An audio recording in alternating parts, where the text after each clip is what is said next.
to see how you would answer it. It's a resident. Thank you. She's not in. All right. Don't worry. I call to order the meeting of the Manassas Park Governing Body for January 28th, 2025. Approval of the agenda. Do I have a motion to approve the agenda? So moved. Second. All in favor? Aye. Opposed? Abstained? Motion carries. Please join us for a moment of silence. And Vice Mayor Moore, will you lead us in the pledge? Sure.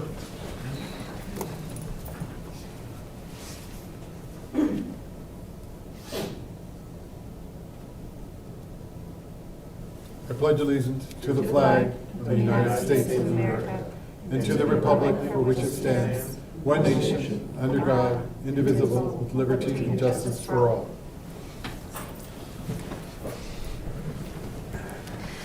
All right, tonight we have two public hearings. Our first public hearing is regarding the sale of parcel B2A, northeast corner of the intersection of Manassas Drive and Park Central Plaza. I declare the public hearing open.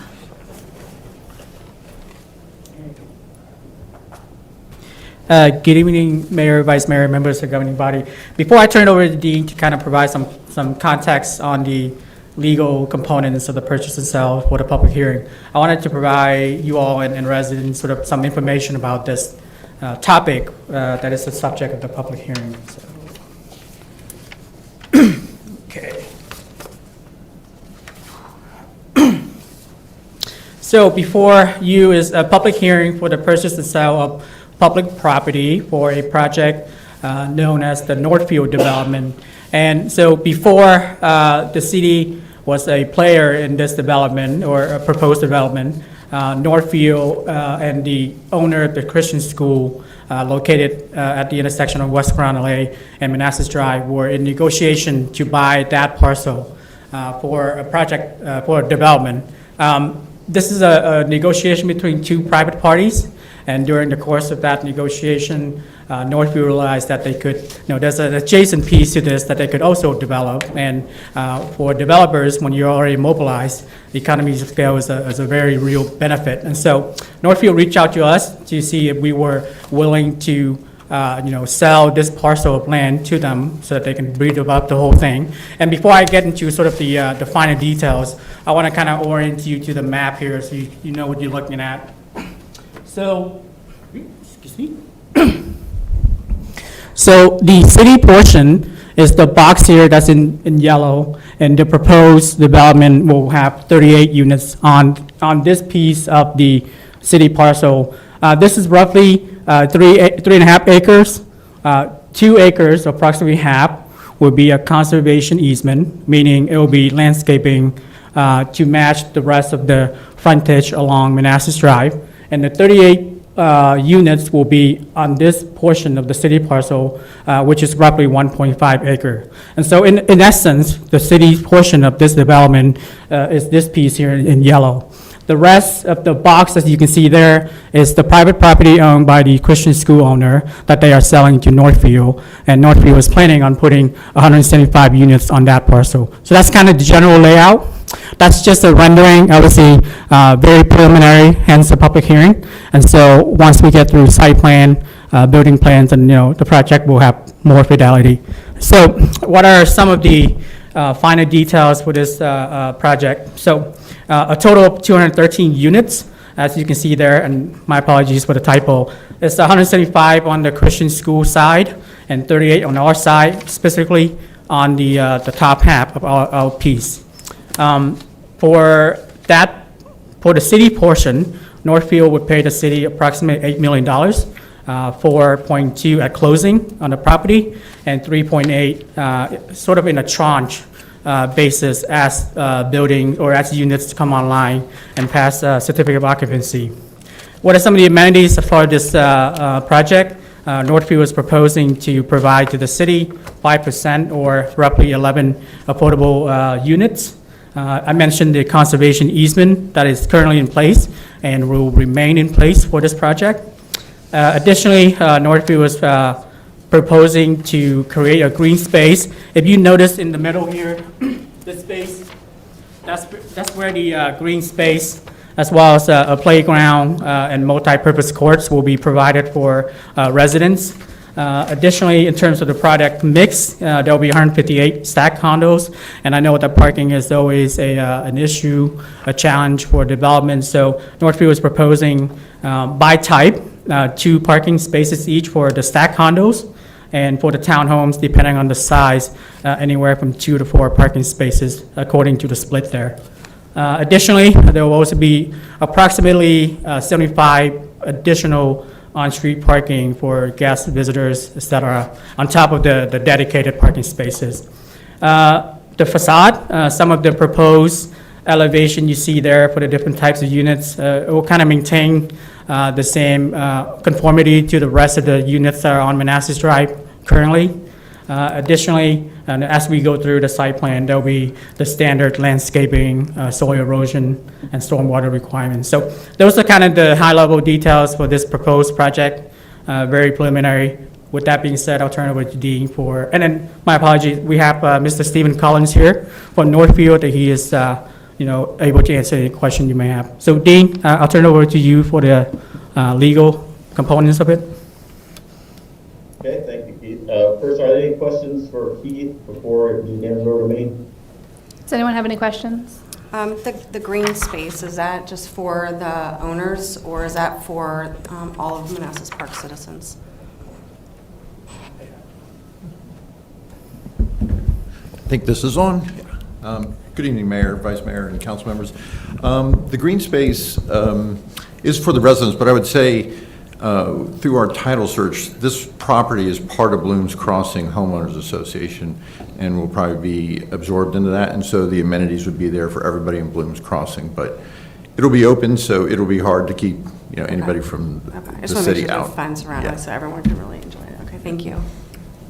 I have a quick question, thank you.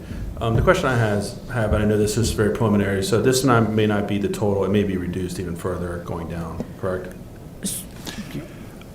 I would hope it doesn't get reduced. It is a rezoning, so we have to go through the process with the city. But the contracts are kind of set up based on achieving this plan here, pretty close to it. Let's just, for example, let's say it got reduced by 15 or 20 units, would that still impact the sales price? So typically, you have a couple of choices, right? Because they're giving us, obviously, the conservation easement is a priority for you guys, so we're not going to touch that. It could come from ADUs. The math has to work out for the developer. The ADU could go down, or the sale price could go down. Okay. It Thank depends. Councilmember Amaya? No questions. Yes, ma'am. Yeah, I hope going forward that we don't reduce. I'm so excited about the fact that we have 5% ADUs. We rarely on this council have the opportunity to approve such projects. And the amenities, the pickleball and some of the other courts is just fantastic for Blooms. I know they're excited about it. So I hate to see any reduction or shrinkage in the footprint of this project. It's very exciting. Thank you. Councilmember? Will there be a traffic study done for this site? Yes, there will be. For any development project, there has to be feasibility study, traffic impact, stormwater, et cetera. Everything that we'll have to go through Mickey and Calvin's office. Nothing will be waived. So do we anticipate if there needs to be a traffic light at the intersection? I mean, and then who's Sure. footing the bill? Yeah, I mean, typically, I've been doing this for 30 years, so if a traffic signal is warranted and triggered, we'd be picking them now. Again, it says it has to work, but it should work, and I don't think it'll trigger a traffic signal, but I'm just guessing at the moment based on my background. I guess we'll find out from the study. Yep, we'll find out. Yeah.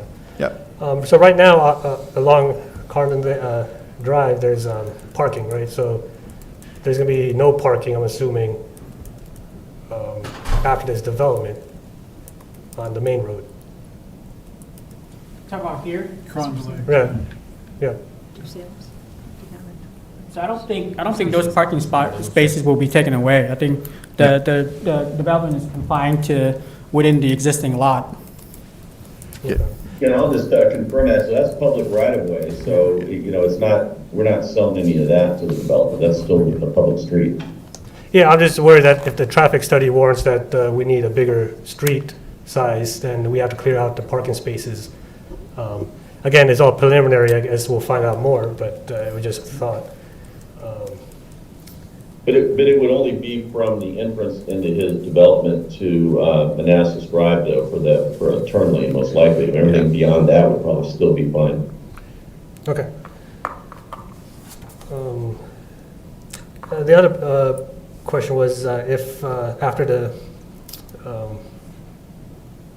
the study period, usually, Dean, you have something about reverter clause. I didn't see anything in here in the purchase sale agreement, unless I missed it. No, there's no reverter clause in this one. That's on the next public hearing I see. for the B&B project. Well, I'm saying if, so if they buy the land, and then they don't build on it, they just hold on to the land? Yes, that would be the case. Okay. All right, thank you. Any other questions? Okay, Dean? Good evening. Let me just go ahead and share my screen real quickly here so you can see what I sent to everybody earlier. Hopefully that's showing up on there. Yep. Yep, it is. Okay, good. Things work as planned. So what I sent out before and what is the subject of this public hearing is a resolution that basically says, where we are, but then the big thing is this purchase and sale agreement. Now, I will say that, we advertised for this, we put it up on the city's website. I did get comments today from the attorney for Northfield or Manassas Drive 1 LLC. There are still some things we need to put in here. It doesn't really impact the ability to have the public hearings. We're talking about the overall sale, the price. The conditions of this, though, are such that what I'd like to do is work with them and get a red line version I would present next Tuesday at the meeting to vote on it, and then walk you through it and see if you're okay with those changes. Obviously, you'll get them ahead of time, and you can send questions and such. But the big ones are have to deal with the deed of trust that we're going to put on this, because as Keith pointed out, we're getting $4.2 million at closing. And closing won't occur for a while, even after we do this, because it's subject to getting final site plan approval and final subdivision plan approval or plat approval.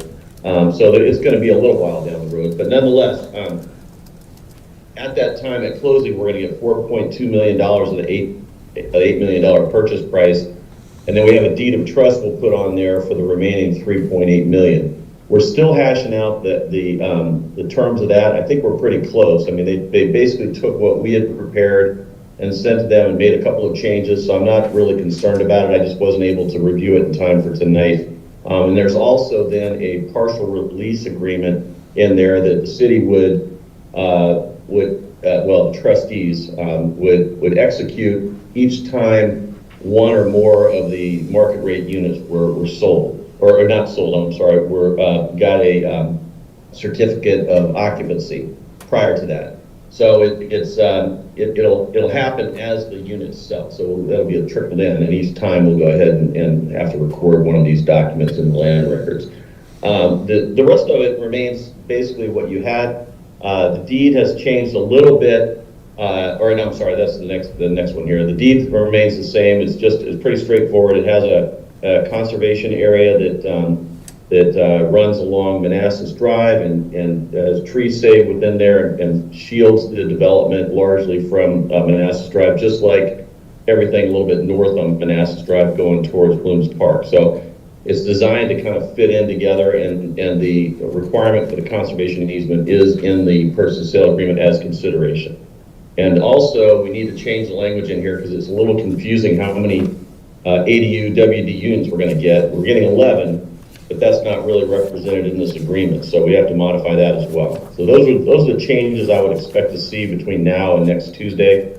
We're very close. I don't anticipate any real shockers. So if you had any questions on what I sent to you, they're probably still going to be the same questions you would have next Tuesday. Is there any particular set portion of the purchase and sale agreement anyone wants to go over, or do you have any questions for me specifically? Any questions? Nope, no questions, Dean. Okay, that's pretty simple. I don't know if Mr. Collins, it's a public hearing, it'd be normal if he wanted to get up and say something else. Would you like to? No, I'm mostly here just to answer questions, but we are excited about this deal and look forward to doing it with the city. Okay. Is there anyone here who would like to make public comment on the public hearing? Nope. Anything else, Keith? Nothing to add, thank you. Okay. Motion to close that public hearing. So moved. Second. All in favor? Aye. Opposed, abstained, motion carries. Our second public hearing is regarding the sale of parcel C-100B, southwest corner of the intersection of Manassas Drive and West Carondelet Drive. I declare the public hearing open. Yes, just to clarify, it's parcel B2, Connor Center, Bloom's Court. This is the one going to B&B. Did I don't know what was. Okay, so the presented two there, parcels but- were flip-flopped then. Okay, sorry about that. Yeah, I don't know what happened on the agenda, but they were kind of clumped together, so I don't know how that happened. So this public hearing is regarding the sale of parcel B2, southwest corner of intersection of Manassas Drive, and Park Central Plaza. Okay, public hearing is open. This is the theater parcel that everyone's kind of anxious to. Okay. Okay. So like previously, no presentation for this one because it's the movie theater, but wanted to reiterate some main points before I turn over to Dean for the legal component of it. So we're making progress to move the movie theater deal forward. For residents who want to revisit sort of the genesis and how we got here, please refer back to the November 19 GB meeting. I kind of gave a once around the world of the background. But where we are at right now is obviously the public hearing. Depending on this process, the next key steps are to get, work with our bond counsel, get bond financing and moving the project forward. And with that being said, I'll turn it over to Dean. All right, Dean? Okay.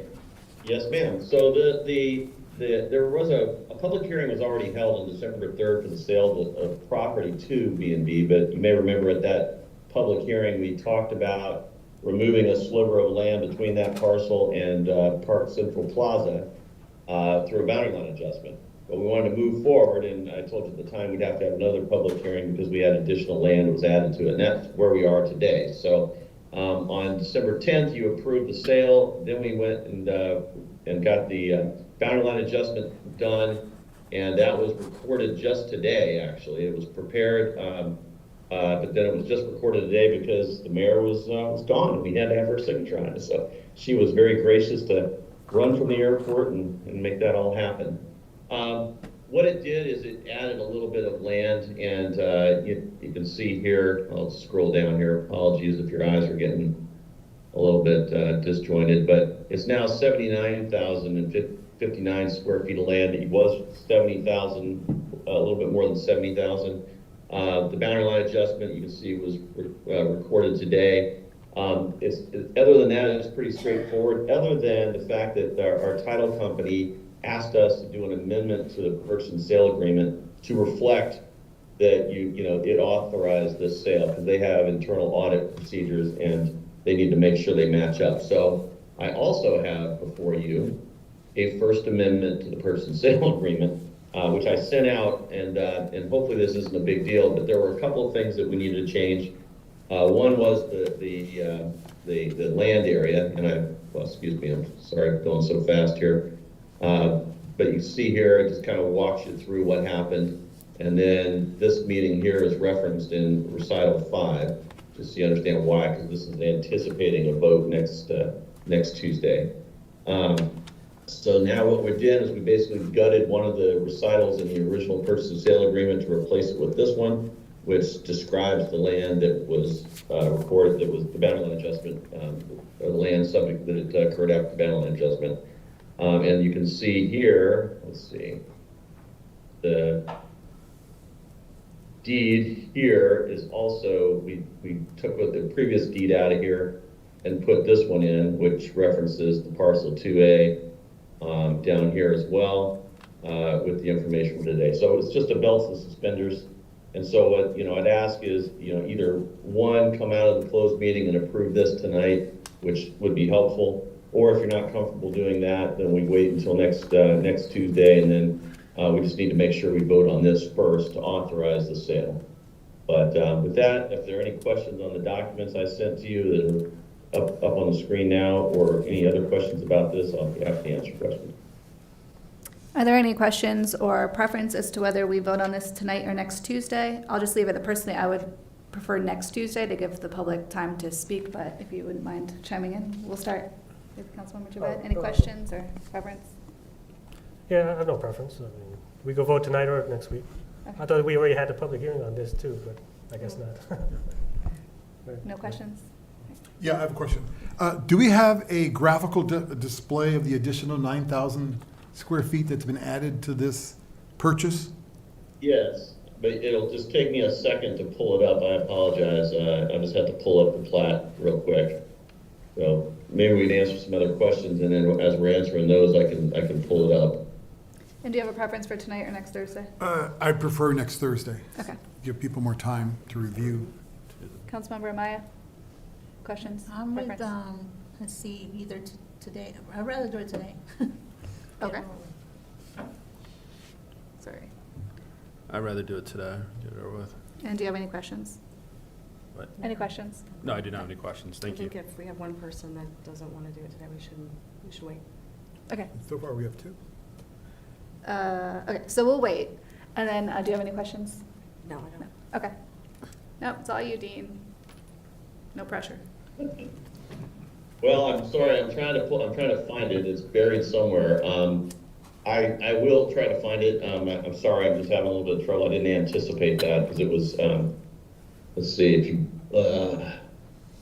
it's what, well, I can show you the recorded, I just have to go onto the land records real quick, if that's okay.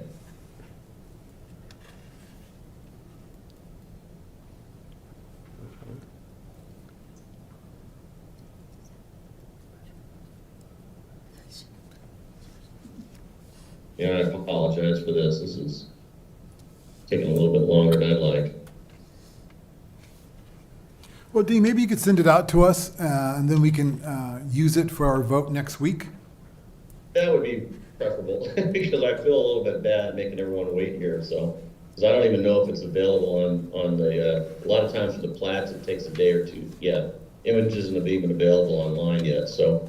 Yeah, if you wouldn't mind, I can send that out to you here shortly. It's just like, I feel bad making everyone wait while I'm digging through my files. I'll probably have it within a minute or two after we stop this. Okay, that sounds good. Thanks, Dean. Is there anyone who would like to make public comment on this public hearing? Nope.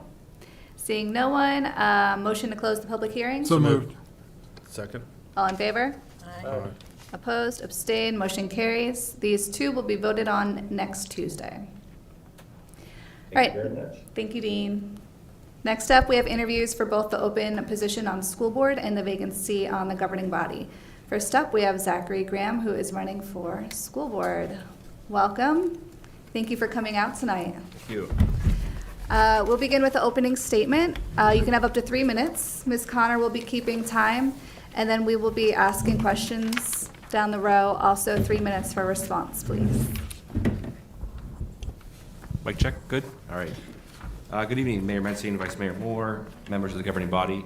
First, thank you for the opportunity to be here, for considering me for appointment on the Manassas Park School Board. I think you have my answers to your advanced questions. So to open up, well, after I'd be happy to discuss those more, any other questions you may have. So to open up, just wanted to tell you a little bit about myself and why I found myself here. I've been a resident of Manassas Park since 2019. And while you certainly have other candidates before you for various appointments that have been around a lot longer than I have, this has always been my young family's home. It's where my oldest grew from a toddler. Now she's a second grader at Cougar Elementary. My youngest first came home, and she'll start kindergarten there next fall. So it's really grown to be our home very quickly. We've grown to appreciate everything the city has to offer, from the parks, Signal Hill and Blooms Park, both near our home, a new library, the community center, and all the programming it has to offer. I feel like we're always there, or one of those locations. And then now extending in the most recent years to our small town schools. A little background in my professional life. I have more than 10 years of experience as a policy analyst for different organizations within the Department of Defense, all of which supported the quality of life and well-being of service members, their families, and civilian personnel. Currently, I am responsible for developing, implementing, overseeing, and advising executive, political, and career leadership on personnel management policies and programs impacting more than 500,000 personnel in the Navy and the Marine Corps. To this role, I think I would bring an analytical mindset, a strategic perspective, and a professional curiosity. Above all, public service has always been important to me. It's been my life's work for my professional endeavors. Now I'm seeking an opportunity to do that in a way that directly supports my children, their friends, and our community. So thank you for your time. I'm happy to answer questions you have. Thank you. We'll start with Councilmember Javed. Thank you, Zachary, for making an application and coming in tonight. I guess I'll start, not every decision is an easy one on the board, and you have to make some tough decisions, prioritizing budgets, community, teachers, staff. The decisions you do make might get backlash from the community. So how would you handle a situation where you have to stand by your decision, but the community does not? Sure. Well, I really think I'm a representative of the community, so I think the feedback there is valuable. The public comment opportunities for community input are invaluable to the school board's deliberations. I think ultimately the priority for me is the safety, security, well-being of our students, ensuring they have every opportunity to succeed in whatever their chosen path is. So for me, that's kind of the guiding principle. Everything I do, every consideration I make will be kind of with that thought in mind. There are certainly different ways and different perspectives of how to get there, but I think we can all agree, in general, we're all moving towards the same goal, and so disagreements certainly pop up now and then. I think that's my principle, and that's kind of the guiding the perspective that I would bring. Right. Thank you. Vice Mayor? Thank you. Thank you, sir. I appreciate your application for the school board. My one question for now is, should Manassas Park continue to appoint its school board, or should we turn it to the electorate, the citizens of Manassas Park, to elect? I'd like to know the pros and cons in that and how you feel about that position. Sure, that's a good question. I don't know that I'm overly qualified to opine being here before you for the first time. I can certainly see it both ways. This is a unique opportunity for me to apply for an appointment. As you noted, I'm a federal employee, so I'm certainly limited in the opportunities I have to pursue partisan office or through partisan elections. So this would certainly be a door that was not fully closed, but a lot more closed for me if it did come to an election. But I really think it depends on the governing board's priorities. Does the governing board see their role as overseeing the school board directly through their own appointment, as you have now, and then the school system from there? But then also I can certainly see the opportunity for members to weigh in more directly through an electoral process. So I think there's pros and cons either way. I don't know that I'm qualified. I certainly appreciate the opportunity to come before you and apply. That would probably be close to me. That's my own selfish perspective. But I can certainly see as a resident, as a voter, also wanting to be able to make that opportunity as well. So I can see it both ways. I certainly don't envy any sort of position that you would have to take to make that change. But that's kind of just my personal perspective and where I'm coming from. Thank you. My first question is, which cultural holidays do you think are important to include in the school calendar and why? Great question. I certainly appreciate the school board in recent years has gone to expand. I think we've seen that across the region as well. I think that culture of inclusivity, that flexibility has been optimal. So anything that maintains that, I would support. I certainly not going to call myself an expert and try to connect all the holidays to the different cultural backgrounds, but I think from my perspective and from my experience, I think they've found the right place. There's certainly opportunities to consider additional ones. I'm not overly familiar with kind of what holidays aren't already on the docket or on the calendar, but I certainly can appreciate the school board's willingness and the administration's willingness to kind of accommodate what we have already and then explore more if that might be something the community is interested in. Great, thank you so much. Seeing the way things are right now with the whole immigration issue, how do you think the school board, or what's your view in protecting our students? And do you think the school board should be addressing that situation at this moment? Yeah, sure. So first, a caveat, I mean, obviously, not a lawyer, I can't speak to what federal, state requirements could be, and that may change in the very near future. We've seen a rapid pace of change in the past week that could look different a week from now, a month from now. So I think we'll have to kind of wait and see. I will say I did appreciate the school's message earlier this evening. I don't know if you all had the opportunity to see it.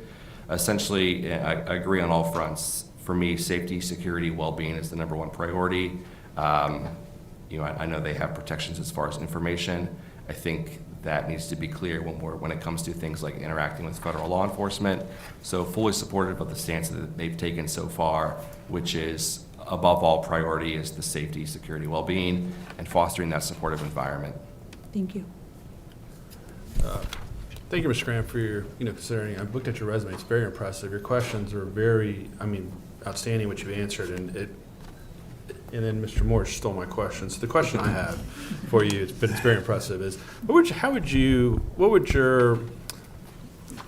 tackle the budget? How would you manage it? How would your strategy be to focus on the budget if it was a light year or a good year or a bad year? How would you target that? Well, first, I think we've seen tremendous strides within the city in the past decade or so. I think it was like a 50% increase in per pupil spending over the last 8 or so years. So that's a tremendous commitment that the city has made in the schools. I think we can foresee further decreases in federal funding over the near term. We've seen some of that already, so that's likely to continue, and it'll be kind of come as a situation of what's more in our immediate control. Can we influence kind of state funding sources, and then really coming back and looking internally, what support can the city and the governing body make up internal to the school board? What can we look at as far as like capital expenditures and deferring some of those? I would hate to kind of resolve budget issues on the back of things like salary scales and step increases. That just is a kind of a downward spiral to recruitment, retention, and all the above. And then you're in a situation where your years to recover from kind of paying or stealing Peter Paul, whatever you know what I mean. Yeah. Thank you. So that's really the thing. What's within our circle of control? That's really the narrow the school's budget. What can we advocate for at the next level? That's the city.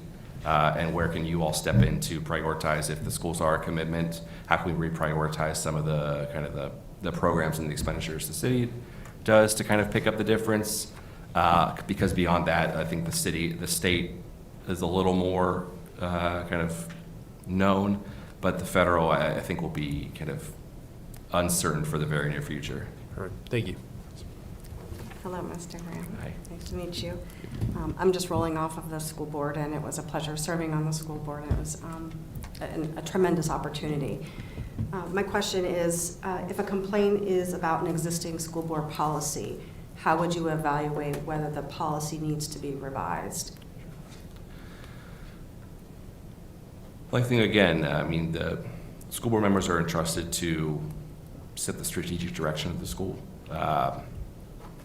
maintain oversight and accountability through policy. So I think it's really, is it the school board? Is it members are kind of interested in a certain direction? That's certainly within their purview. And then we have a discussion. If it's a drastic change, I think that's certainly an opportunity for a lot of discussion, a lot of public feedback. But certainly I wouldn't shy away from kind of public-driven interest as well. That's kind of why we are there, to serve the community and serve the public. So it's really seeking that feedback on, is there some change that's kind of has a level of interest in the community? And I think the school board has an obligation to be responsive to that, understand what that is, and then in collaboration with the administration, kind of find ways to resolve those sorts of issues. Thank you very much. All right, back to Councilmember Javed. My second question, I guess, what's your stance on funding extracurricular activities and keeping the arts and music alive versus going towards more on academic resources? Well, I could say I personally benefited from lots of extracurriculars in my, in my educational experiences. I think those are invaluable, whether it's the arts, athletics, and kind of everything in between. So I'm certainly supportive of those sorts of efforts. School is very much a social setting as well as academic, so you can't necessarily pigeonhole every student into you are a student and you are only a student. We have to give opportunities for individuals to express themselves, individuals to gain experiences they want. Leadership experience comes to mind in general. Really can't necessarily get that in a classroom setting, but you can't get that on a team, on a band, a choir, whatever it is. Really lets students expand their horizons and kind of get the feel for the world. Excellent, thank you. Okay, great. Mr. Graham, I agree with Councilmember Carrera. You have a very impressive resume. And one thing really stood out to me, which is the nature of this next question. Suicide is very high nationally, particularly for young people, and especially for LGBTQ gender fluid students have a high rates of suicide. What more can be done to protect our students? And I see that you were at one point Defense Suicide Prevention Officer, and so would love to hear your answer. Sure. So I think parallels and differences between kind of my experience as working in the military suicide prevention space and then what it is for teenage students of all backgrounds. But I mean there are parallels as well, right? It's things like connection and connectedness. I'll reiterate the supportive environment. So I think it's really, are we fostering that sort of connection, supportive environment? Do we as a school board, as a city, as a community, support those sorts of endeavors, those individuals kind of, so that they understand they're not, it's a welcoming environment. It goes back to education as well. Do we kind of do our teachers, do our administrators, do our students themselves understand kind of what things to be looking for? Suicide prevention, again, is a very kind of personal experience. Anybody can help, anybody can be that person.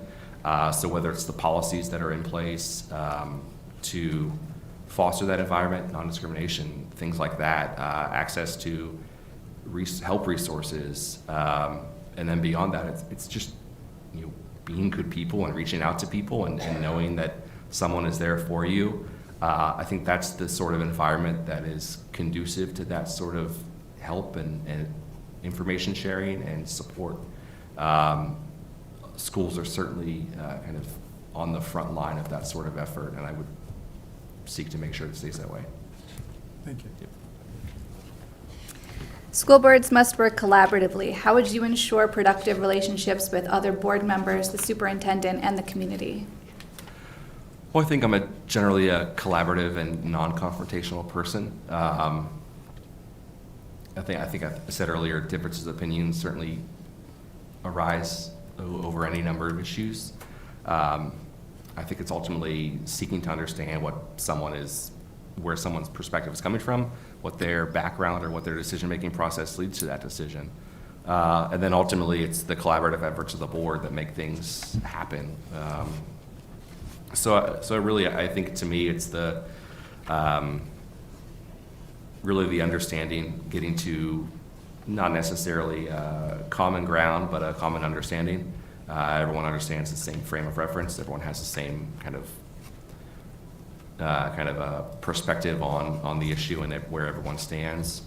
And then it's really just hashing out differences if it needs to be that way. And then if not, there's certainly, boards have votes, and votes don't always have to be unanimous. So at the end of the day, there's kind of the forging collaboration is one thing, but at the end of the day, the process is the process, and I trust that as well. Great, thank you. Internship programs, any ideas that you might have about implementing one with local businesses in the area or close by? So you said apprenticeships? Internships. Yeah, absolutely. I think, looking at some of the CTE programs that the middle and high school have, I think tremendous opportunities to kind of set students on a path, jumpstart careers, or at the very least, let them kind of find what works for them and what fits and what they're interested in.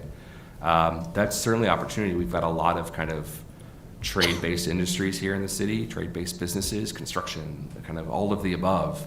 So I think it's absolutely something that the schools should be looking at. The governing board could support with local businesses, really give students the opportunity to live in that world, fill those shoes for some time, while also kind of maintaining their academic kind of progress as well. So yeah, absolutely, internships, apprenticeships, kind of career technical education programs, I think wholeheartedly are something that's useful to help. Thank you. I have quick questions. So at times, some of the subjects matters like math or reading or literacy seems to be going in the right direction. Times it struggles, and it does by different types of schools, by middle or high school. What type of programming would you put in place to target areas that may need some assistance within the community? Sure, yeah. So I think if we're looking at things like assessment standards, assessment scores, and things like that, at the elementary level, I mean, the kids are just getting into it. So really, it's that entry level skills attainment. I know my one daughter, she kind of started kindergarten, she was off, and that was kind of it. But there's others who don't kind of get it right away. So it's really, are we setting up our teachers do they have the skills and tools for success, the resources they need to make those improvements? It goes back to, again, are we recruiting and retaining appropriately? Are we investing in our staff? That's kind of salary scales across the pay grades are regionally competitive, or else someone can walk down the street and find a better paying job and they change their commute by a whole of 2 minutes. So I think that's all contributory. I think at the secondary level, there's probably more of an impact of like engagement and motivation, and how do you keep those students engaged? Are we working with families to make sure, hey, so-and-so is kind of checked out, what can we do as a group between the school, the family, and the student to kind of get back on track? So, and that's things like counselor engagement, the family liaison engagement. I think all of the above that the system has in place is kind of designed to work collaboratively in that way. But at the end of the day, I think for me, I think we, as a society, have realized assessment scores only go so far. I think as long as we are setting our students up for success in whatever their chosen path is, that's kind of the progress that we should be making. Thank you. So how do you see your role in ensuring that policies created by the board are diverse and inclusive of the Manassas Park community? Sure. So I absolutely appreciate the diversity of the community, and that should be reflected in the school as well. I think diversity of backgrounds, experiences, and opinions as well. And learning styles. And learning styles as well. Schools are I think it mentioned before, schools are a very social setting, and so I think beyond just regurgitating information, the teachers I resonated most with, I connected with on an appropriate personal level. So it's students and teachers that can make an appropriate connection with the students. And I think that's probably easier or more conducive when you have teachers that resemble your experiences and your backgrounds and your learning styles. So I think really the school board can set the direction of, we will continue to be promote diversity, equity, inclusion, all of the above, despite the noise and despite the kind of trends of society and how those ebb and flow. I think we certainly have seen evidence that that's constructive, it's conducive to education, it's conducive to success, and we should kind of continue to promote those sorts of efforts. Thank you. Thank you so much. Would you like to make a closing statement at this time? I can real brief. Again, just thank you for the opportunity to be here. I appreciate all your questions, our dialogue. I think we've touched on, or we've kind of teased out, I can't necessarily predict every decision I would face if I was appointed to the school board, but at the end of the day, my goal would be the same, fostering a safe, supportive environment for our students and making sure they have every opportunity to succeed in their given path, whatever that is and whatever they choose to be. I think in considering any decision, my first and foremost question would be, how does this support that success, that safety, and that well-being? And that would be my goal. Thank you. Thank you. Thank you so much for applying for this position. We appreciate you stepping up to fill the role. There will be a public hearing on February 4th, where we will list all the names of people we interviewed, and the public can make comment. And our selection will be announced at our meeting on February 11th. Thank you. Thanks for coming out. Thank you, Ms. I have a Thank you. question. Are residents allowed to ask questions when you post this information for the candidates, just in case some people looked at the video and wanted to know more about them? Residents are welcome to come out to the public hearing on the 4th On the and 4th, speak okay. in their minds on the candidates, yes. Or they could submit that by email as well. Cool, okay. Great. Since our next person is not here, do we want to take a 5-minute break? Sure. Okay, 5 minutes and we'll come back. We still got 15 minutes. Well, 7:30, right? yes. If she comes early, we could start. That'd be good. Sounds good. 5 minutes and then Hubbard. Are we allowing other What? council candidates to sit in the room? You have my when we permission. interview other people? Have to, it's open. Oh, it is, oh, okay, Yeah. okay. Back? Very good. Missed one. I missed that. I thought I might. I missed the time with these. I didn't have any front page ones, probably why. Yeah, Thank you for checking that. no problem. Is that the only place, or is it here too? No, you're good. Okay. You're good there. Very Just good. that one. Yeah, thank you. Yeah. I just wanted to let y'all know that he, I moved everybody all over the place. This guy just moved. I just moved him everywhere. He just happy about it. Oh, that's good. Yeah, it was good. Yeah. He's I mean, was very really- cool. Yeah, he's Very very- cool. Very professional. Yes, yes, Because I'm in yes. just one more, right? Yeah. Yeah, just one more. Maria Silk. Shivik. What? Shivik. Shivik. Shivik. Remind me of that tomorrow, please. Sure. Huh. Really? Huh? And it's Spanish? It's Polish. Polish. Oh, Yes, see? I know her. Oh, okay. Say it again. Shivik. Shivak. Steve, do you want me to go to you for questions for the next two, or would you rather I don't? Oh, for the city? No. Okay. I don't want to be like disrespectful, so just don't ask. Okay. I mean, I can make a statement if that helps or not. No, it's probably not Yeah, necessary. I'm just gonna listen. Okay. Is he And asking? then we have nobody for us for the school board? Oh, we have one more. Asking? One more Next school board tomorrow. tomorrow. Oh, so Mohammed Kamaldeen, that's for city? Yeah. Yes. Yeah. And then Stephanie's for city? Yeah. Mohammed, do you see his resume? Very impressive as well. Yeah. Oh, yeah. Yeah. His energy. I saw it, yeah. Agreed. Amazing. Yeah. I agree with that. PhD. Yeah. Yep. Yeah, tomorrow at 8 is the school board person. Yeah, Yeah. yeah. So, I mean, Yes. oh, you came back. I wasn't expecting you. Oh, he knows.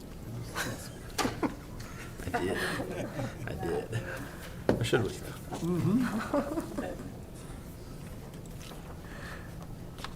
I can't laugh with a cough.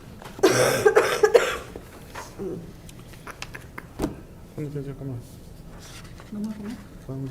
No more. Let's see, let me check my schedule. Change the schedule. Change the My schedule. schedule. No, for real. Sweet. Anytime Are Thursday. you carpooling on Thursday?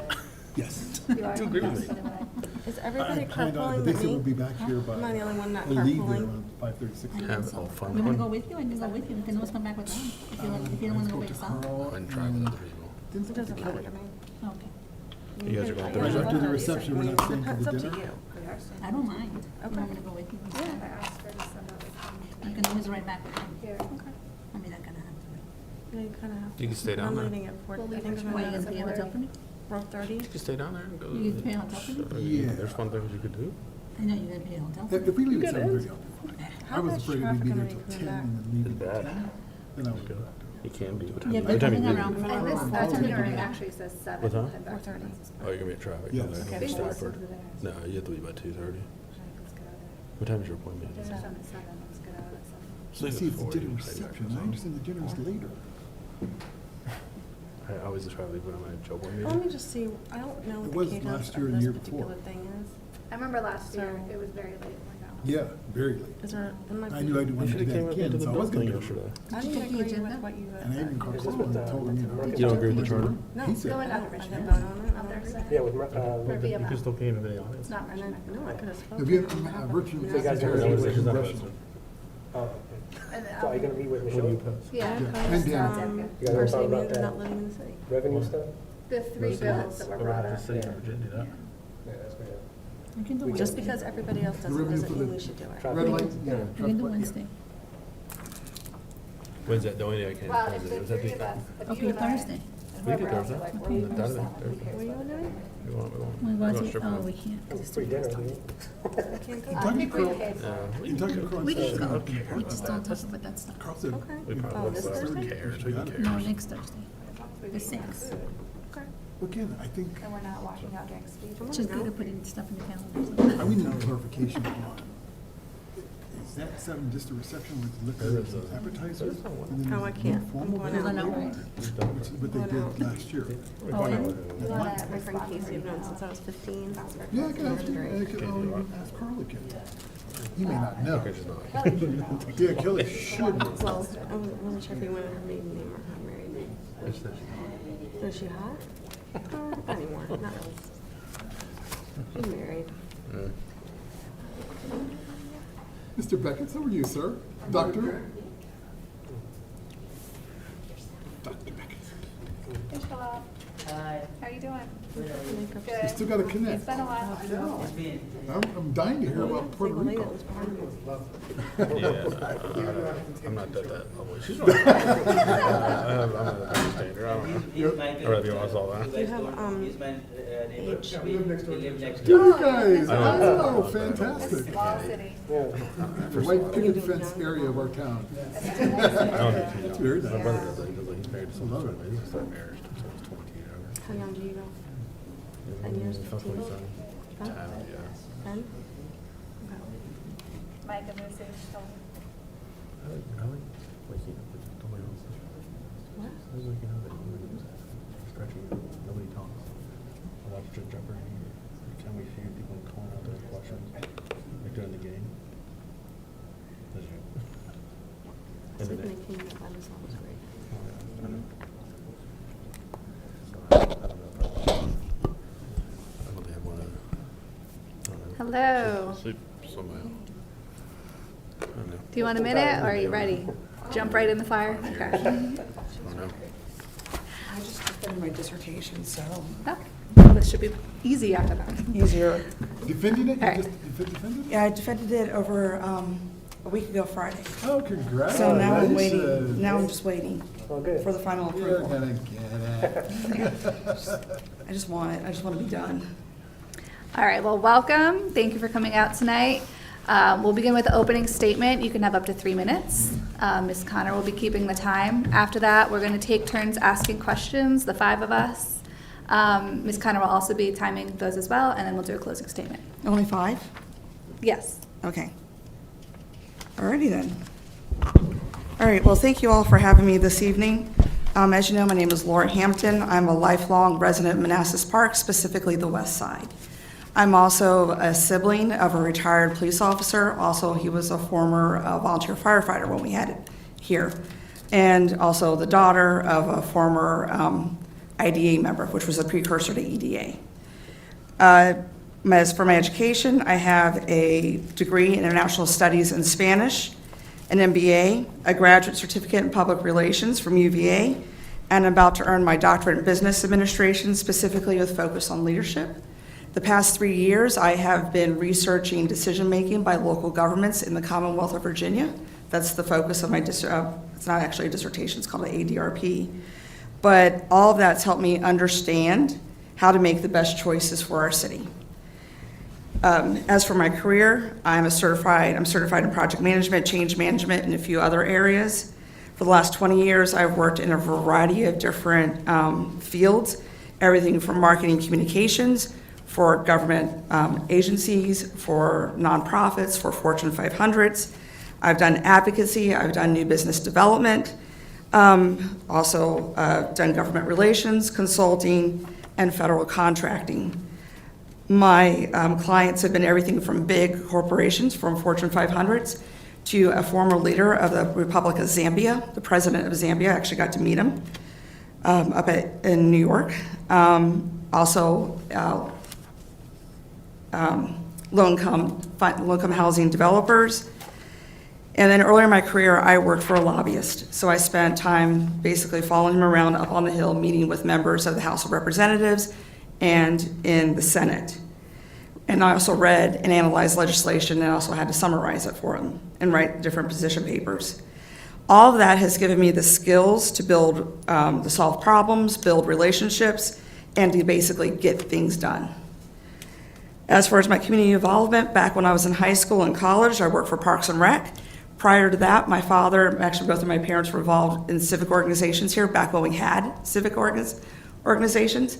So I spent one Saturday every month, my brother and I, putting flyers out for the pizza ordering for the Lions Club. This is back in the days before Domino's, and that was the only way you got pizza delivered.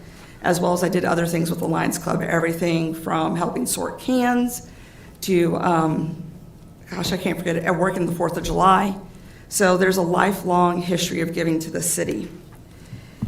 I was also a member of the electoral board, where I and the other members made sure that our city elections were fair, they were clean, and it was about the best for everyone. There was no political party involved. And I worked with the other board members and the general registrar back in the mid to early or late 2000s when the city was in a very bad financial situation. We proactively went through the budget and proactively figured out how we could cut it while preserving staff for her to handle the upcoming elections. Oh, okay. It's Okay. 3 minutes. All right, this time we'll start down here. Councilmember Seiberling. Yes, thank you for coming. On question 8, it says, how important is it to you that city staff reflect the diversity of Manassas Park residents? And how can the city do better in recruiting, hiring, or retaining diverse workforce? Your first response really kind of goes back into the history on how diverse we've been for the last 50 years. But I really want to know, how important is it to you that the city staff reflect that diversity? Well, I'll put it just like I said in my answer. If we provide an avenue to jobs for our young members of the city, whether they belong to our schools, they go to private school, or they're homeschooled, as well as to our young residents that have maybe graduated from college and or vocational schools, then that will take care of the diversity. We have to make sure that we give them a path to jobs that provide them with lifelong advancement and a good salary that is livable in this area. And that, I have found in my career, will take care of itself. I can only point back to living here. Every staff member that's been on, that we've had, really does reflect our diversity. So if you focus on giving people a path to a good career, success, it'll take care of itself. And I found that when I've done hiring. Over the years, I have hired people from 70 years of age, people from Asia, people that are like me, that are second generation or first generation. You provide the avenue, you provide the means for a good living, and that will take care of diversity. Thank you. I don't have a question. Thank you. Do you plan to run for the special election? No. I plan to spend this year enjoying the fact that I'm done with my dissertation, that I'm going to graduate, and also have to deal with the 50th anniversary. So there's no time. And I ran last year. I lost by 55 votes. It takes a lot out of you, and it requires a lot of money. And I'm not willing to do that just for 1 year. Gotcha. I'll Thank give you. back to the city in other ways. Thank you. Your obviously have so much dedication to the city, and your answers are online and are fantastic. I was just hoping you could elaborate a little bit more on all of the work that you've done regarding outreach with the citizens via regarding code enforcement and police non-emergency issues. Could you just speak a little bit more about that for the public? Mhm. So let me figure out the best way to talk about that. So as far as non-emergency issues, many times I've been the conduit, so that they're not having to call the non-emergency number. They come to me, and that's everything from dealing with noise complaints, dealing with chickens in the yard, and even some larger items. As far as code enforcement, that's one-on-one conversations with residents. I've gotten phone calls from them. I've gotten people knocking at my door at 8:30 in the morning. And you go and you answer the door and you have that conversation with them. I will give you a good example. Back when we rolled out the no commercial parking, I got a very irate phone call not from a resident, but from a person that owns a number of homes here in the city and was really upset. So I just explained it to him. I let him vent, because that's the worst thing you could ever do when someone's angry, is to cut them off. Let them vent. And then just calmly explained it to him. I asked him for information on the truck, got the information, went back to the city manager's office with the information, found out that that truck could not be in the driveway, it was too large, and then called him back and held the conversation with him. The man was still angry with me, but at the end of the day, that's how I handled it. I've also done outreach through Community Maintenance Working Group. There is a magnet that talks about the trash pickup. I created the text for it, and then the staff actually laid it out and secured the magnet. The Community Maintenance Working Group, we have worked on videos. Keep the Park Beautiful, that we've done outreach about just picking up trash. So all of that is the different ways that I've gone out and explained to people. So it's one-on-one, it is answering questions, and it's through the works of the different programs that are created. Thank you. Hi, Laura. Hello. Should Manassas Park continue to appoint a school board, or should we elect our school board here in Manassas Park? And how do you see the pros and cons on each side? And that's a good question. The majority of the state is now elected. That's right. The cons of it is then you also have where people are participating not because they really care, but because they have the funds and it's a means to a bigger end. The pros to it is the people get to choose. The people that have children in the schools get to choose. People like myself that aren't in the schools, we get to choose. Former students get to choose. So it becomes more of a democratic issue. Not issue, but a democratic process. That's the best I can come up with it. But as far, as I've been on city council and as I've looked around, I am leaning more towards an election, because once I said, it gives it the fairness. Everybody gets to choose versus those of us up here.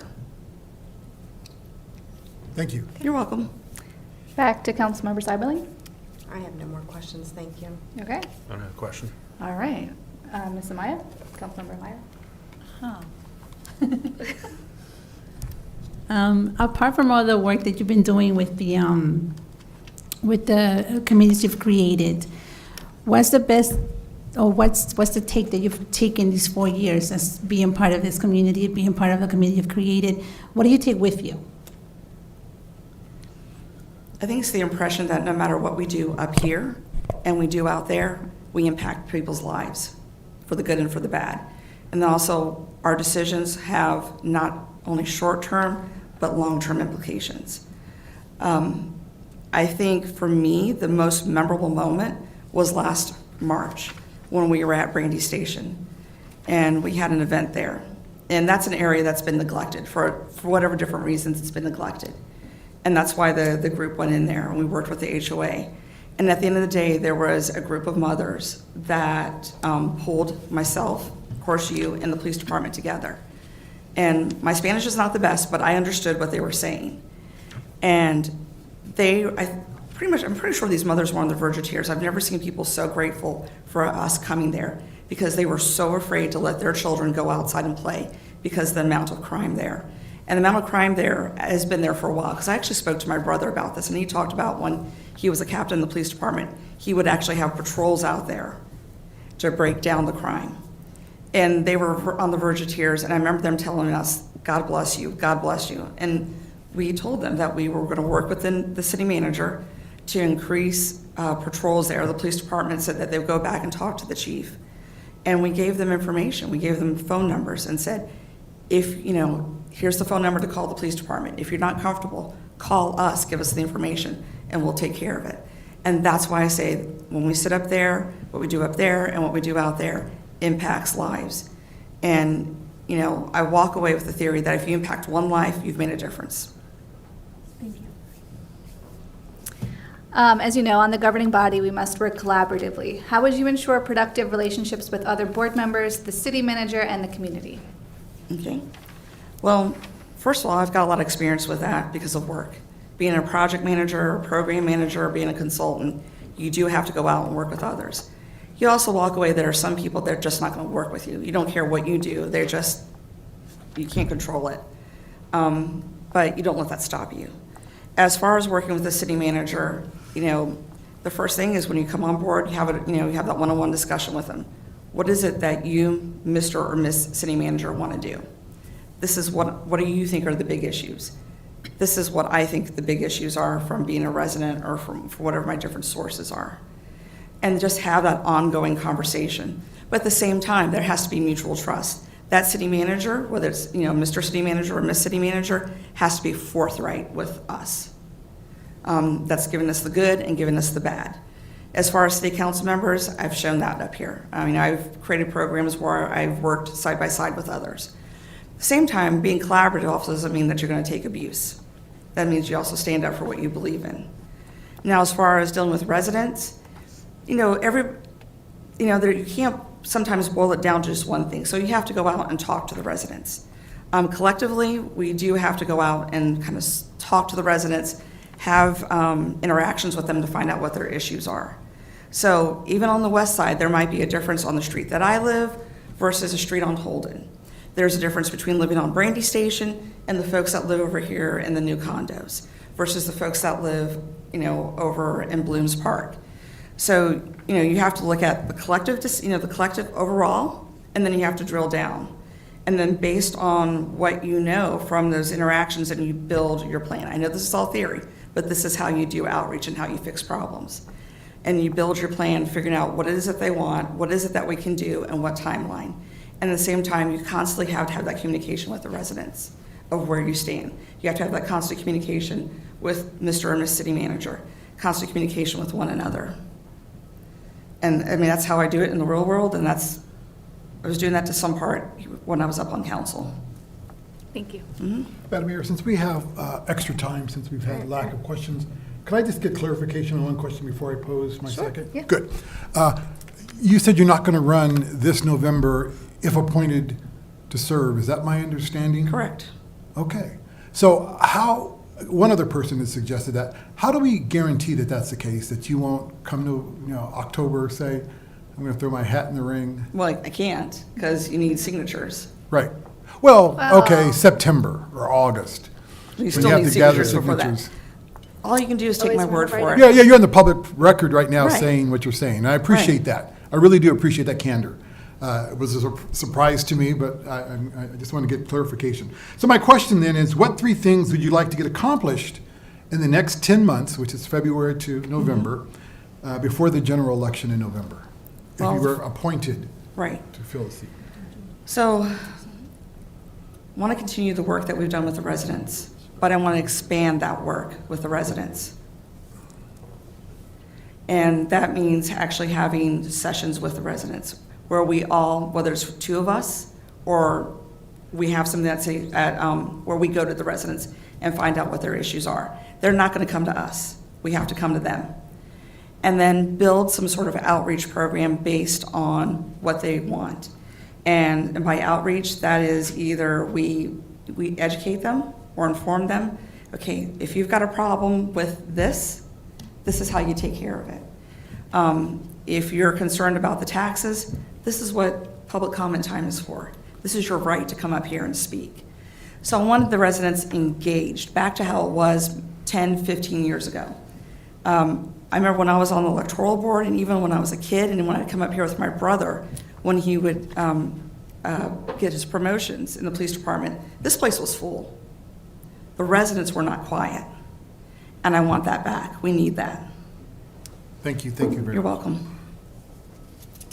All right, closing statement? Yep.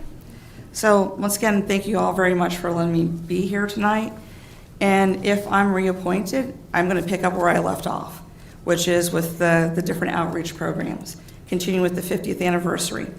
Also making sure that Manassas Park appears in the best light possible to residents, possible and current, to businesses, possible and current, so that we can attract more businesses, we can attract more money, and we can reduce the tax burden on residents. We need economic development in order for us to continue to grow. We're continuing to grow, but we also need that economic development so that we can hire more police department, we can hire more fire department, and I'm sure at some point we're probably going to need more teachers. You know that when your people grow, your other services need to grow. I also want us to be kind of like the shining star on the hill. I want us to be the envy, and we're getting there, the envy of our local jurisdictions. And also continue some of that outreach that I've done with the veterans, because that has brought us notoriety, not only in this area, but up in Richmond. I'll give you an example. When I sent the paperwork in back last September for the proclamation, the lady that handles it for the governor called me and she remembered me. Actually, she remembered me, but she remembered the city. She remembered the event. I want that to continue. That's it. So hopefully you can, just make the choice that's best for the residents. The residents here are diverse. Some are like me. They don't belong to any political party. They just want good lives. So just make the choice that's best for the residents. So thank you very much. Thank you for applying. Thank you for coming out. There will be a public hearing next Tuesday, February 4th, where we will list the names of the people we interviewed, and the public can make comment. Then they're also welcome to email us in the meantime. And our selection will be announced at our meeting on February 11th. Okay. Thank you so much. Thank you. Thank you. And Laura, just to let you know, I excuse myself for the interviews because I do believe in the democratic process of not appointing for elected position. So that's why I kind of excuse myself from the questions, just FYI. I thank you for explaining that. Yep. Y'all take care. Thank you. Yep.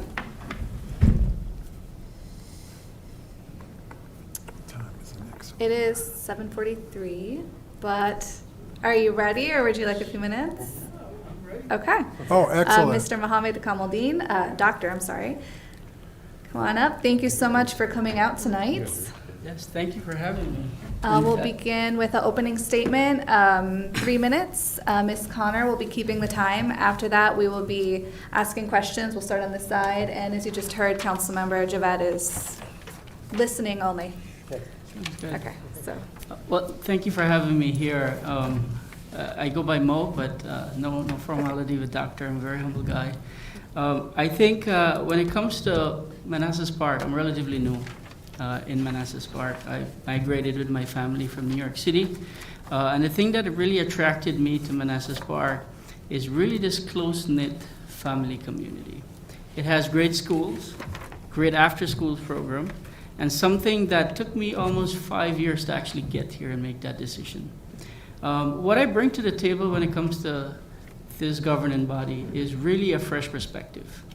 The perspective from the light of not being in local government. I'm in the federal government, but very recent.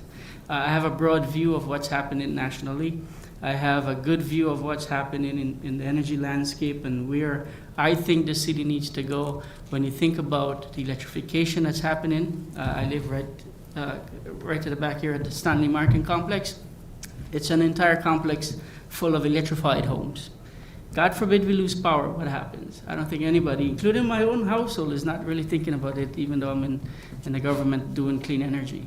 When you look around and you see residents' behavior, almost 1 in every 3 households has an electric vehicle. and electrification is happening. The infrastructure to support those electrification is not here as yet. And there's nothing wrong with that. Everything costs money. But how do we position ourselves to really address this energy crisis, climate crisis? And I think I wouldn't even attempt to compete and contest the expertise that this panel have, but I think I bring that added layer that will help us to advance into the next century. And when you think about the existential threat, our recently appointed president just declared an energy emergency. And there's a reason for that. We have to balance all things when it comes to energy. And energy is just one facet of what the items that we're tackling. And it's important to really take a holistic view, and that's what I bring. Hopefully I bring some fresh perspective to this table and really look at things that potentially would represent what the residents are thinking. I'm from a third world country, South America. It's the land of 6 races. So I'm in the embodiment of diversity. I understand what it is to think, act, and behave like pretty much 6 races in one. And that's what I bring to the table. Thank you. Thank you. Vice Mayor Moore. Dr. Mo, I like that. Did you do that fine? We just completed a general election in which 4 individuals ran for seats on this governing body. 3 were incumbents and 1 was new to the process. If you are interested in serving on the governing body, please tell me why you did not apply and run for the seat. If appointed, do you plan to run in November? So, first off, that's a great question. Thank you. Part of it is lack of awareness. Okay. I just got here. It was my mom who brought this governing body to my attention and said, you could actually add value here. I wasn't looking, honestly, as I have my hands full when it comes to what we're doing in DC. I also teach at Columbia University in New York as a professor there. So it was not on my radar. But that said, now that it is, and I don't throw my hat in the ring if I'm not fully committed, it is on the table to be determined as I examine it further. Thank you. What are a few community programs you think Manassas Park does well, and what would you like to see added? Yeah, I'm not versed on all the programs that you have. I can attest to what I've experienced firsthand.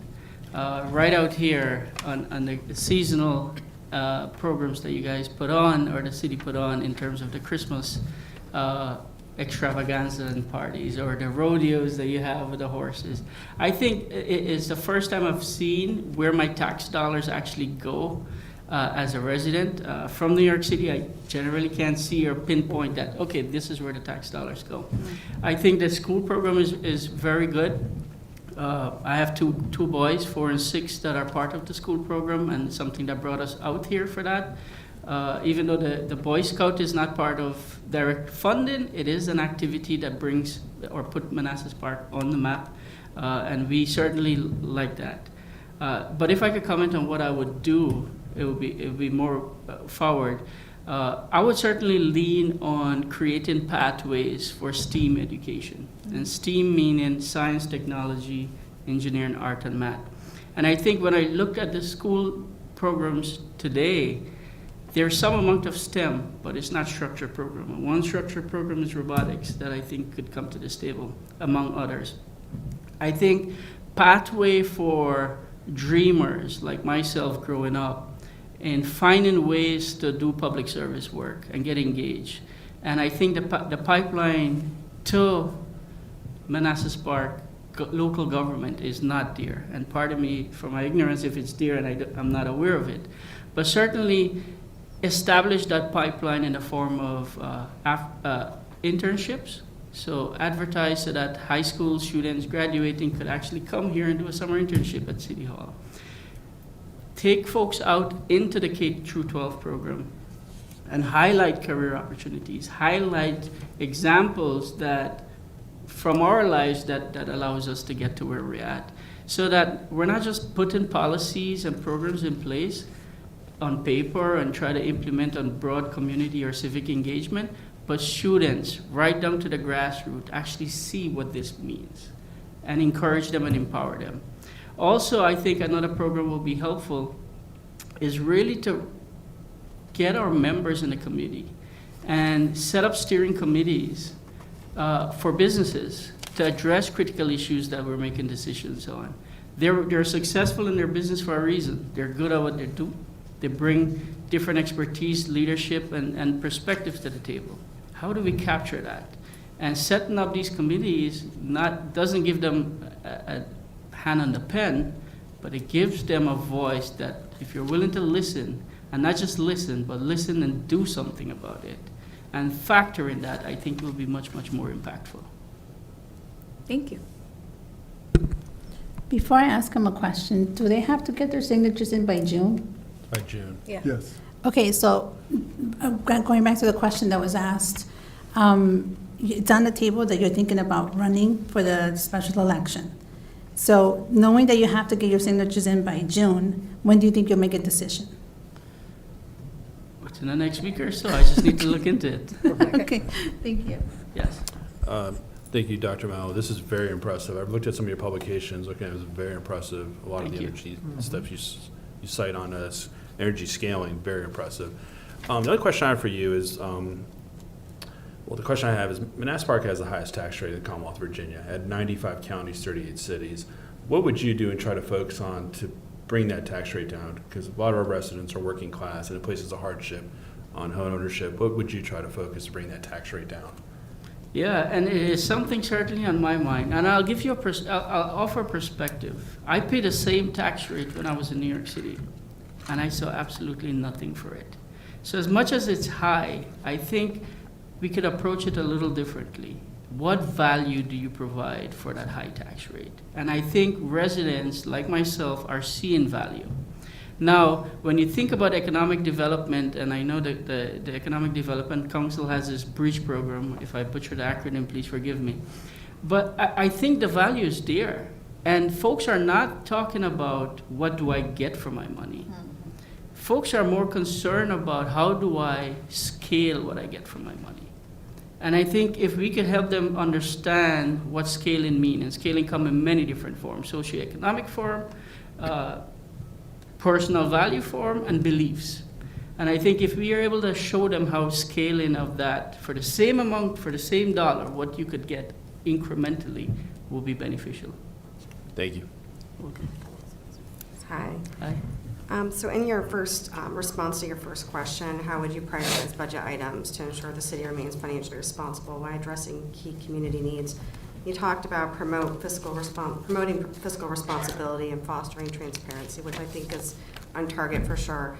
But then you also go into prioritizing services, not departments. What services would you prioritize within our community? Yeah, I think services in this community comes in many forms. I think value for the school system is certainly top and foremost for a lot of people, including myself. After-school services is important. In New York City, I spent 5 years at an institution called HEAF, Harlem Education Activity Fund. And we set up a program, an after-school program for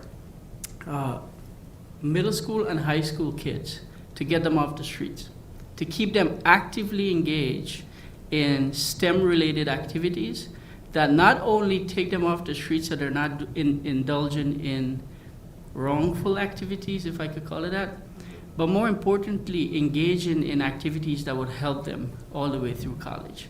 And that program was super successful in a sense that it ran for over 40 years. I joined in the last 5 years in.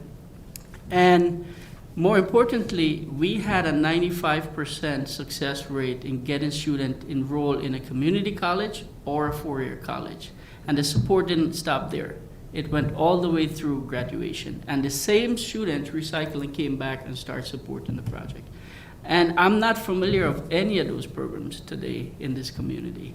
And how do we, I think that's what service means to me. How do we get students more engaged? And I think one of the questions, and I'm jumping ahead and apologies, was asked, do you support a movie theater? And I think it's an awesome idea. Apart from, there's 4 categories for that goes into services. What happens with families and kids after the sun goes down and they're done with their summer-related activities in winter. If they're not in a scout, what are they doing? And providing that venue for them to engage on, do something meaningful, but also provide the platform to get cultural exposure. Not just Hollywood movie, what about Bollywood movie? What about other types of movie, novellas or whatever that case might be? It's a platform to offer different services that enables us to enrich our youths that are the leaders for tomorrow. Thank you. Vice Mayor, back to you. Oh, my. You again. Funny. Okay, let's see. Okay. Let me ask this question. Should Manassas Park continue to appoint its school board, or should we start electing school board members and give the residents an opportunity to vote for their school board? Currently, we appoint. Yeah, I'm in favor of electing. I think let the society say what they want, be a democratic process, and listen a little bit more. I know it's going against the grain, and there's a reason for doing the things we do the way we do it. But I think having that elected process will bring fresh perspective and enable us to potentially scale or find ways to scale that we're not currently doing. Thank you. You're welcome. How would you like to change the comprehensive plan to include clean energy? So what kind of changes would you want to see made? Yeah, I think changes comes in phased approach here. It cannot be drastic. Going back to the tax question, we were already high. How do we fund these changes? I think changes in phase 0 is education. I think we need to do programs that are educating consumers, working with local utilities or energy companies or ESCOs to find ways to educate consumers on their energy use. And these are free programs that are available in utilities already as it stands today that we could capitalize on. So there's a zero lift, a low-hanging fruit. Then we need to put the programs in place to help residents achieve available funding that are at the federal level or even the state level, and help them in a sense of technical assistance through civic organization or even national organization who have a vested interest to put the investments in. And these investments could come in energy efficiency. It could come in infrastructure investments that will be beneficial to the greater city of Manassas Park in terms of EV charging or clean energy. And climate resilience when it comes to low frequency, high impact events such as storms. And I think there's enough appetite nationally to do this. And you'll be surprised when you ask how much people come running to actually provide that level of support. So that's how I would address it in a phase approach. Can't put a year, so I don't want to hypothesize on what the cadence will be for phase 0 to phase 1, but it first starts with education and awareness. Thank you. How would you engage your state and your national officials to bring more resources to Manassas Park? This is what I bring to the table. Leverage my federal hands, leverage my experience in the utility industry and clean energy space. The U.S. has what I call the crown jewels, the U.S. national labs. And each national labs have a technical assistance program that they have to do as part of their portfolio of services that they offer. And with the right approach, strategic approach, we could get the help that we need. And quite frankly, when you look at it from the federal lens, local government, local city government don't have the bandwidth to put the application in, don't have the skill set necessarily to put those applications in. But it's available for them. There's a carve-out for them. So how do we unlock that? And I think when you think about how you fund clean energy investments, how you fund this energy goals and keep taxpayer dollars at a bay, these are the low-hanging fruit that we could actually capitalize on and make a step forward. Thank you. I have a question about grid reliability. So I saw your questions. I know through DOE they have a lot of grants that go out for utility undergrounding. Am I understanding that cost over the last couple of years, well, the last decade, has new technology to underground And I know with the type of terrain underneath or type of like limestone, it's much easier to do it now. They have either easier ways. Do you see in the future that process even be streamlined differently, or what are your thoughts on that? Yeah, so you mentioned the term reliability. I want to draw the distinction between reliability and resiliency. They're two different things. Reliability is really how often do you get an outage, or you lose power, or you don't maintain power quality, so you see the light flickers or whatever that case might be. Resiliency is a different story. It's keeping the lights on when everything else is going off. Undergrounding, as you're rightfully talking about, is more on the resiliency front. And undergrounding costs a lot of money, but it's not one for all. The dollar per mile here is very different from a dollar per mile up the road because of the terrain, as you rightfully cite. I wouldn't say that's the one and only answer. You could achieve the same amount of reliability and resiliency with different resources if undergrounding is cost prohibitive. One such resources could be battery storage. And that has the ability to exercise energy arbitrage. You take in power when its cost is low overnight, and you provide power when you need it or when the cost of electricity is high. That transaction cost could actually put money in the resident's pocket. And we have mechanism in place that could actually return value to our residents if we package it and put it properly. Under that model, would you have to be in a climate where it's more sunny for like solar type of technology? Because of course they have a lot of input, and some of those power companies out there will give a rebate back to the homeowner. Would that work in this general area here, or would that is generally that the model you're looking at discussing? That's one model, and it could work here. If you look around, for example, Bloom's Cross, and almost every other home has a PV panel on top of it. Yeah. It doesn't work with how much sun you have. It's the irradiance that comes through, and shading is a big factor. So we do have a lot of trees in the area, so you have to consider that. But the times that you do actually get production, you could actually store that with a different type of technology storage. So it's a portfolio of solutions that could actually be beneficial and profitable. Thank you. Manassas Park has Facebook pages for each of the departments and for the government. We have our website, but yet we still have citizens complaining about not knowing what's going on, staying on the same page. They feel surprised by things that are going on. How would you help increase transparency and communication to our citizens? Yeah, a couple of front. On the website, I think we could do better than just website. We need to do active social media branding. And send out regular and constant update. That's something that we do a lot in the federal level. We have Facebook, Twitter, or X, and LinkedIn, and we constantly, at least once per day, make sure that we're branding something related to the programs we're doing, the initiatives we're doing, the priorities, and it includes members' testimony or stakeholders' testimony. With civic organization, we could even embellish and really support them to get their message out and show that hand-in-hand support. On top of that, I think town halls is an effective way. Doing town halls, listening to residents, understanding their concerns, their complaints in some cases, but not just listen, follow up. So when you go back to the next town hall, have something to show that we actually did something, or something is in progress to address some of these concerns. And I think those are very, very effective way. And then last but not least, I would say newsletter and bulletins. Have it pasted, posted, distributed at the events that we have with the community, and really get the message out. But social media is a very powerful platform that is low-hanging, and with the right social media or communication person, we could be very, very effective. Thank you.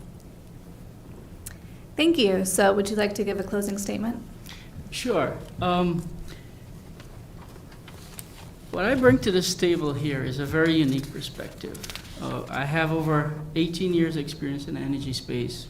I'm an ardent student. My wife says I'm a collector of degrees. I beg to differ. But I feel the need to give back. And public service, that's why I joined the federal government 2 years ago. The need to make an impact the need to provide and guide society, but more importantly, the need to train the next generation and the next generation workforce. And I feel, and that's one of the reasons why I'm at Columbia University, setting up new initiatives, ABET certified program, to bring clean energy and the next generation workforce along. And I think with the unique mix of industry, utility, energy, government, and academia, and advanced research, I think I could offer this community a very unique perspective that could take us a step further in terms of efficiency, in terms of infrastructure and energy, and then more importantly, getting our workforce and our next generation trained for the next wave of jobs. Thank you. Thank you Thank so you. much. Thank you for applying for this position, and we appreciate people stepping up to fill the roles in their local government. There will be a public hearing on February 4th, so next Tuesday, where we will list the names of people we interviewed, and the public can make comment on those people. And then our selection will be announced at our meeting on February 11th. Thank you. So thank you again for coming. Thank you. Thank Thank you. you for Thank you. having me. Thank you. Have a good evening. Take care. You too.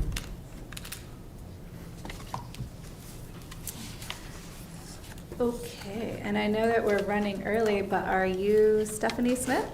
Yes, I thought so. Are you ready? Okay. Cassie, would you like to make your statement for Stephanie? Oh, I'm going to excuse myself from the questioning. Just a belief of mine is that I believe in a democratic process of not appointing an individual for an elected seat, so I'm not going to participate in the interviews. Okay. Thank you. All right. Well, thank you for coming out tonight. We will begin with an opening statement. You can have up to 3 minutes. Ms. Connor will be keeping time. After that, we will take turns asking you questions. We'll start with Ms. Sarbilling this time, followed by a closing statement. Okay, sounds good. I'm Stephanie Smith. I've been in Manassas Park on and off for 20 years, a little bit more probably at this point. I got introduced to Manassas Park through my brother who got a townhouse here, and then my parents followed and had a house built in Bloom's Crossing. I've stayed in apartments here. I have my townhouse here for the last decade. So I've seen, evolution of, the community, and I'm, over the years, always wanting to get involved. I've tried to, get on my HOA board. I think at one point I applied for school board. I'm currently serving on the community maintenance committee. So I like what, the small town aspect I feel that Manassas Park has, and I like to see more of that. And I like to see, I like the little flags that are out and the things that make us a community, and I think more people want to see more of that. So, and that's about me. Thank you. Councilmember Cyberlin? Welcome, Stephanie. Nice to meet you. Quick question. How would you balance preserving the city's character, so some of what you just described, with the need for new development, modernization? Yeah, I think that's tricky, and I think a lot of that has to do with the aesthetics and how we go about the development and where we're doing the development at. I know a lot of focus is obviously on Manassas Drive, because there's only so much space we have to develop. The park is only so big. So that makes sense. I think there's also an opportunity to look at some of the structures that are here and seeing if they need to be revamped or multi-purposed in a way. I would love to see some more development in the community center, Costello Park area. I feel like we're always kind of doing this east versus west side Manassas Park, and then I think if there was more development that way, it would also kind of bring the community a little bit more together. Thank you. Mm-hmm. Welcome, Ms. Smith. How you doing? Good. Thank you. So, my question is, Manassas Park has the highest tax rate of 95 counties, 38 cities in the Commonwealth of Virginia, Yes. and places that burden on a lot of working class residents. So, how would you focus, or what would you focus on to hope to get that rate down? Well, so that kind of compounds the issue, right? Because if we do economic development, that raises property values, that raises your taxes. So that's a balancing act that is, I think, a very tricky. But obviously, I think the biggest aspect of getting your taxes down is to raise the revenue. And I don't really know how successful that is with how much, land space there really is in the park. Because I know, like, obviously you guys are trying to get more businesses in the lease space that is available. And I don't really know how that campaign is going, so maybe more of a campaign on that with business developers to get more of that lease space filled so we can get more business revenue in. Perfect. Thank you. You would have to run for a special election after being appointed. Is that your plan to run for the election? That's a good question. I don't know. I think that's my plan. I feel like that would be a good next step, so yes. Thank you. You mentioned this a little bit, but could you elaborate? Have you served on any boards or committees before? And if so, what were your responsibilities and what did you learn from the experience? Currently, I'm on the community maintenance group or committee. I haven't served on any boards or anything previous to that. So the experience of it has been really positive. I think it's great that, we have a vast, a good demographics of the community. And there seems to be good camaraderie and good thought process of like what we think we're looking to see. So it's a good place to balance ideas. Great, thank you. Ms. Smith, thank you for applying. I really appreciate it. Yeah. My one question I have before you. We just completed a general election in which only 4 individuals ran for the seat to get on the governing body. 3 of those 4 were incumbents, and 1 was new to the process. If you are interested in serving on the governing body, please tell me why you didn't apply to run for a seat in November. And if appointed, going back to Yessi's question, do you plan to run in November? Yeah, so this is a bucket list thing for me. I've always wanted to be on city council, and I just figured I'd do it later in my life, I guess is the appropriate response to that. So, but when I saw that there was a vacant opportunity, I felt like, oh, this is a good opportunity to put my name out there and see where it leads me. Okay. Thank you. Mm-hmm. Do you plan to run in November? If I didn't hear. Yeah, that was the Yeah, second half. yes. You did, okay. Thank you. Sorry, I missed that part, I wasn't listening very well, I guess. Okay, Okay. all right, to you. So this kind of was a question I asked the previous candidate. What ideas do you have to improve the city's communication? We get a lot of citizen complaints, or hear a lot of it, about citizens don't know what's going on, the decisions that have been made. How would you improve our communications? I think, well, I like the YouTube channel. That's pretty much how I, see what's going on in the city. But I also think that it used to be brochures that would go out in the mail that would give like a status update of particular things that you guys were working on. I think a lot of it was focused on like the economic development and the water situation. But I think, to me, that hits the vast majority because, there's a lot of not so tech savvy citizens that we have, that I think that, if it's a mailer and it's bright, that at least they're gonna see it, maybe not read all of it, but at least see that like there's things going on in the park. From an events perspective, I think like the previous gentleman said, like for the events, I would like to see a lot more social media around the events, because I think they're really well done, but I don't know if they're really advertised to the level they should be. Like you see them on Facebook, but I don't ever see them on like event bites or anything like that, saying like, hey, this is what's going on. So I think some aspect of that would be good. Yeah, thank you. What type of economic development would you like to focus on specifically? I would say like the small, like if there was opportunity to get like small businesses and these storefronts and make that kind of our niche as, Manassas Park, I think that would be a great idea, because obviously you guys are, it's trying to make it walkable, which is a little concerning because it's a major road. So there's like, you got to balance the walkability with also like, through traffic. But I think there's aspects of it where if people can literally just like, necessarily walk to their shop or whatever like that, I think people would really like that idea. Because one of the things I've thought about when I was like answering some of these questions is like, particularly, the Manassas Park is not really somewhere you could go, but theoretically, somebody could get married at Signal Hill. but do they know that they could do that? Saw that, You know, like, does somebody know that they could really rent the community center and have a party there? Like, those types of things, I don't really know if the community knows, or even the surrounding area knows, like, hey, there's really beautiful aspects of Manassas Park that could be utilized. Thank you. Okay, how do you see your role as a council member? What role would you play after you've been appointed? Yeah, I think my role is to, I would imagine a lot of my own personal perspective. Like, I'm a solo parent, I have a special needs child. I'm, particularly interested in what goes on in the school system and how our community looks because I'm raising my kids here. So I just think my perspective might be a little bit different, but I'm also a highly opinionated person, so I'm always happy to share that as well. Thank you. What is your experience with budgets or financial oversight, and how would you balance conflicting priorities?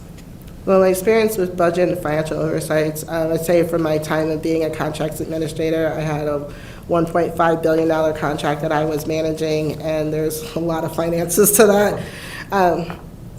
It's tricky. I would say, like, there's competing priorities because people have competing agendas.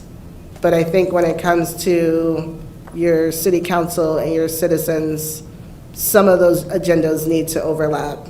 Like, citizens need to realize, like, things are better for the overall good versus just their individual need. So I think that's where the balancing needs to come in. And I personally feel like, the priority is paying down the debt and, building that revenue streams. Thank you. Mm-hmm. The city has made it a priority to develop our downtown to help lower those property taxes that Councilmember Carrera has mentioned. One of the things we've chosen as our anchor tenant is a movie theater. If on the governing body, would you have supported the idea of a movie theater, or would you have gone in another direction? I'm not really opposed or against it. I think for me, it's kind of, what does that actually look like for Manassas Park? From an aesthetic aspect, from a walkability aspect, what other businesses would that drive into the park? Those would be kind of like, my questions of like, so I can't say I'm like against it because I get the point of needing some type of anchor. I was definitely against the casino because I just don't, that doesn't resonate small town to me. So I was not a fan of that. But like the movie theater, it could be cute. It could be like, this is a place where you could go on a date and, drive that. I think it just kind of be like, is that something that's going to add the aesthetics of Manassas Park, or is that just going to be a giant eyesore that I drive past every day? Like, so that's kind of where I stand on that. But I think from the economic aspect of it, something is needed. What that exactly is, not really quite sure. Thank you. Thank you. Would you like to make a closing statement? Sure, yeah. I would say, I'm excited that people, applied and shows that they're passionate about what happens in Manassas Park and what's going on in their community, and I think that's a really positive thing. I share those types of sentiments, and I wish you guys luck in your voting. So, all right, thank you. Thanks so much. Thank you. There will be a public hearing on February 4th, maybe you heard already. Yes. Where we'll list all the names, and then our selection will be made February 11th. Okay, perfect. Thank you. Interviews will continue tomorrow, January 29th at 7 p.m. Do we have a motion to adjourn? So moved. Second. All in favor? Aye. Opposed? Abstained? Motion carries. We are adjourned. See you all tomorrow. Good job.